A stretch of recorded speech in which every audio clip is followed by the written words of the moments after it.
मालकन, तुम 3 दिन से काम पर नहीं आई और बताया भी नहीं। नौकरानी, बाजी मैंने तो फेसबुक पर स्टेटस भी अपडेट कर लिया था। आई एम गोइंग टू गाँव फॉर 3 डेज। साहब जी ने तो कमेंट भी किया था, मिस यू रजिया।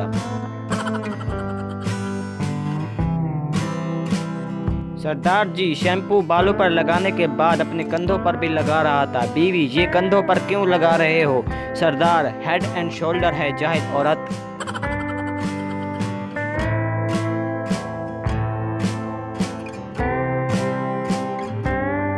एक बच्चा एक औरत को घूरते हुए जा रहा था। औरत, क्या है तेरी माँ की उम्र क्यों? बच्चा, तो मैं भी अब्बू के लिए ही देख रहा हूँ। बाप बेटे से, बेटा तू शेर का पुत्र है और वो शेर मैं हूँ। बेटा, स्कूल में भी यही कहते हैं कि तू किसी जानवर का बच्चा है। बीवी, शादी के शुरू के दिनों में जब मैं खाना पकाकर लाती थी, आप ज़्यादा मुझे खिलाते थे और खुद कम खाते थे, लेकिन अब ऐसा क्यों नहीं? क्या अब मुझसे मोहब्बत नहीं रही आपको? शौहर, ये बात नहीं, दरअसल अब तुम्हें खाना पकाना आ गया है।